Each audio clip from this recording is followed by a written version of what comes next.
quand je suis revenu de voyage pendant une année en vélo, la plupart des gens, même des amis, ils se rendaient pas compte vraiment de ce que je pouvais avoir vécu pendant une année. Et je pense que c'est normal aussi, je me mets à leur place, quoi. Moi j'ai du mal à retomber dans une vie de sédentaire au retour d'un voyage d'un an. Je me suis mis à rebosser direct et tout, mais j'allais vite tomber en dépression si je faisais rien en fait.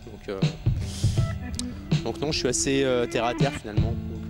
Ça passe bien quoi en fait. J'ai déjà été accompagné en voyage. Après, quand j'ai fait la Turquie, j'avais une amie espagnole qui m'avait accompagné pendant quelques semaines. J'avoue que le voyage avec quelqu'un, c'est quand même compliqué parce que c'est souvent conflictuel au bout d'un moment. C'est même pas une question de... Ça peut être avec un ami proche ou un frère ou quelqu'un en s'entend le mieux possible du monde. Et le fait d'être tout le temps 24 heures sur 24 avec une personne, forcément qu'il y a des conflits en fait. Donc c'est très dur à gérer tout ça.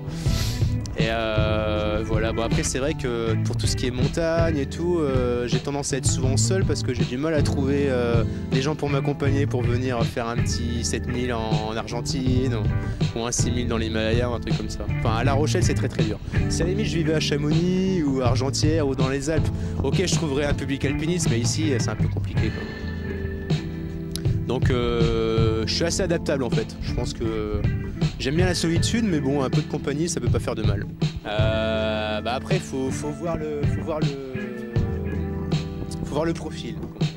Faut que le profil colle, faut qu'il y ait du sportif, faut qu'il y ait de la prise de risque, faut qu'il y ait de l'aventurier, quoi. Si je tombe que sur des personnes qui sont juste là pour faire un beau voyage, oui, c'est bien, mais c'est pas suffisant, quoi.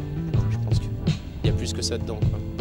Donc du coup pour mes projets futurs, je voudrais partir sur le diplôme de moniteur de plongée sous-marine.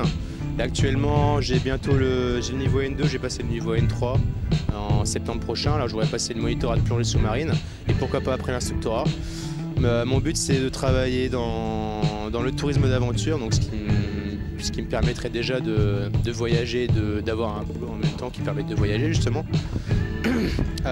Aussi de passer une formation de guide polaire. Alors guide polaire, j'explique, c'est entre parenthèses, c'est un guide qui emmène les gens, les touristes et les expéditions dans les zones du milieu arctique. Et je connais un petit peu le milieu arctique parce que j'ai voyagé dans le milieu arctique plusieurs fois.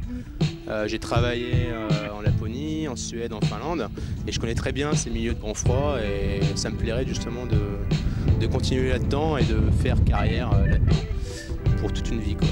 Ce qui serait plus sympathique pour moi que être maître nageur. En fait c'est particulier, le guide polaire il peut travailler soit indépendamment, soit il travaille indépendamment. Alors au début je pense qu'il vient d'avoir un job alimentaire justement pour être guide polaire. Et le fait d'avoir une double casquette, en fait moi je cherche à être à la fois moniteur de plongée et instructeur et à la fois guide polaire, que justement on a une double casquette. Et ce que je rêverais vraiment serait de plonger sous la glace, emmener des gens, faire plonger les gens sous la glace dans les milieux polaires.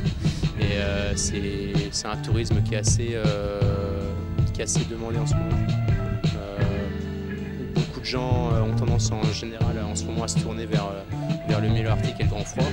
Et moi ça me plairait d'aller vers ce milieu-là, de la plongée, vraiment des plongées hors normes, des plongées assez hors du commun.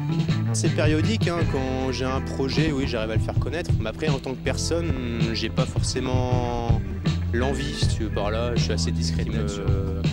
Je pense pas avoir un ego si surdimensionné que ça pour avoir envie de me faire connaître par tout le monde et tout. C'est pas mon but dans la vie de me faire connaître.